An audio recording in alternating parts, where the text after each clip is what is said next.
এই চায়না যদি তেল না পায়, তার ইন্ডাস্ট্রি থুবড়ে পড়বে, তার অর্থনীতি একেবারে মুখ থুবড়ে পড়ে যাবে। সেই জন্য চায়না, হ্যাঁ, সেই জন্য চায়না যত প্রকার সহযোগিতা লাগে করছে। এবং ডোনাল্ড ট্রাম্প যদি বাড়াবাড়ি করে, চায়না এবং রাশিয়া ফিজিক্যালি আবির্ভূত হবে ডেটারেন্স করার জন্য। তারা তাদের বড় বড় শিপগুলো তখন তারা আপনার ইয়েতে পাঠাবে, অ্যারাবিয়ান সিতে পাঠাবে, তারপরে আপনার পার্সিয়ান গালফে পাঠাবে, পারস্য উপসাগরে পাঠিয়ে দিবে। তখন ডেটারেন্স হয়ে যাবে, যুদ্ধ হবে তখন ওইখানে, এবং বিশ্বযুদ্ধ হবে। থাকবে না তো। শোনেন, কারো পেটে যদি আপনি আঘাত করেন, আপনি তাকে খেতে দিবেন না, সব আপনি তাকে ভাতে মারবেন, তাহলে তো হবে না। ভাতে মারলে তো মানুষ সহ্য করতে পারে না, তাকে তখন রিট্রিট করতে হয়, তাকে তখন নিজের ডিফেন্ড করতে হয়। China and Russia are defending America in a very strategic way, supplying intelligence and other supplies of ammunition to Iran. So, ইরানের যে যুদ্ধ চালানোর সক্ষমতা অসীম। না, সে যে এখন বলতেছে, সে যে চিন্তা করতেছে যে হরমুজ প্রণালী দখল সে নিয়ে নিবে, তো এটা আবার হুমকিও দিচ্ছে যে সে যদি ইয়ে করতে না পারে তাহলে আরো কঠিন হামলা চালাবে। তো এটা সে আর কিভাবে, কঠিনটার বাকি রইল কি? আর কঠিনের বাকি একটা রয়েছে, নিউক্লিয়ার, অ্যাটম বোমা। তো আমি তো বলেছি ইরান তো অ্যাটম বোমা বানাতে পারে উইদিন 2 or 3 days। এখন আপনাকে বলি, এখন আরো কমায় আনলাম, আগে বলতাম 7 দিনের মধ্যে বানাইতে পারে।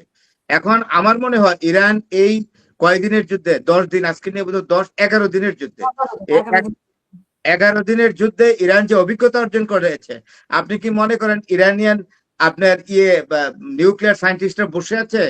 তারা কি আঙ্গুল মুখে দিয়ে বসে আছে নাকি? তারা they are absolutely on the brink of preparation to produce nuclear bomb, atom bomb at any time. তাইলে আমেরিকা যদি, এখন আপনি বললেন না আরো বিরাট আক্রমণ করবে, আমেরিকা ধমক দিচ্ছে ট্রাম্প, আরো বড় ধরনের ভয়ানক আক্রমণ করি, এরপরে আক্রমণটা থাকে শুধু নিউক্লিয়ার অ্যাটম বোমার আক্রমণ। অ্যাটম বোমার যখন আক্রমণ করার চেষ্টা করবে, এটা অবশ্যই চায়না এবং রাশিয়া এটা বুঝতে পারবে, বুঝতে পেরেই কিন্তু আপনার ইরানকে বলে দিবে, তখন ইরান যা করার তাই করবে।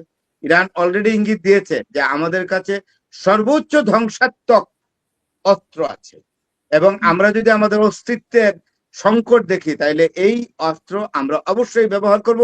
আমাদের অধিকার আছে আমাদের অস্তিত্ব বজায় রাখার, আমার দেশের স্বাধীনতা সার্বভৌমত্ব বজায় রাখার, আমার জনগণকে রক্ষা করার।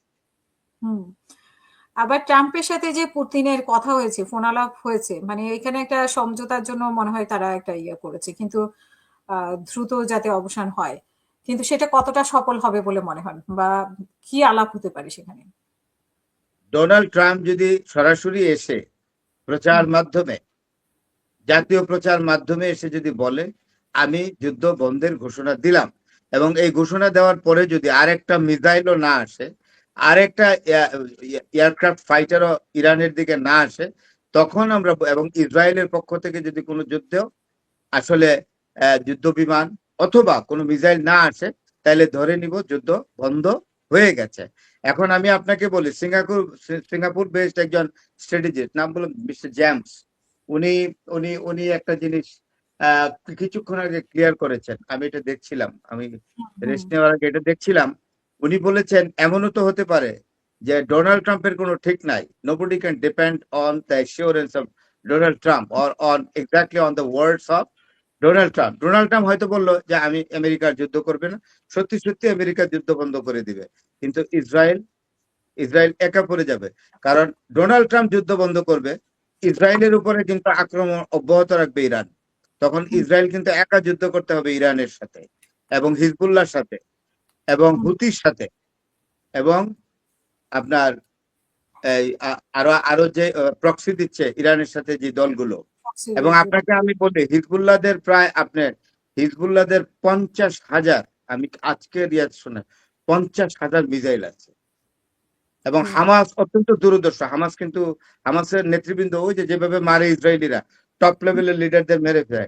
আপনি কয়টা হামাস আছে, হিজবুল্লাহ আছে, হুতি আছে, ইরান আছে, ইরানের সাথে 2টা পরাশক্তি আছে, সবকিছু তারা। ইরানকে আপনি কিভাবে পরাজিত করবেন? আমি 50,000, ওই ভদ্রলোকই বললেন, মিস্টার জেমস, উনি বোধহয় সম্ভবত ব্রিটিশ থাকেন, উনি ইয়েতে আপনার এই সিঙ্গাপুরে উনি সেটেল করেছেন, and he is talking about international affairs. Very fine, very knowledgeable gentleman. উনি বলেছেন যে 50,000 মিসাইল আছে ইয়ার হাতে, হামাসের কাছে। এই 50,000 মিসাইল ভাবেন কতটুকু? তাই 50,000 মিসাইল যদি একটা গ্রুপের কাছে থাকতে পারে, আপনার এই হিজবুল্লাহ, সরি হামাস না, হিজবুল্লাহর কাছে 50,000 মিসাইল আছে, তাইলে ইরান এত বড় একটা রাষ্ট্র, ইরানের কাছে কত আছে? ইরান তো কখনো কিন্তু পার্টিকুলারলি বলে নাই যে আমার কাছে 5,000 আছে, 10,000 আছে। শুধু একটা প্রশ্ন করা হয়েছিল ইরানের মারান্ডিকে, প্রফেসর মোহাম্মদ মারান্ডিকে, যে how many missiles you have. উনি বলেছিলেন ইনরমাস, কাউন্টলেস।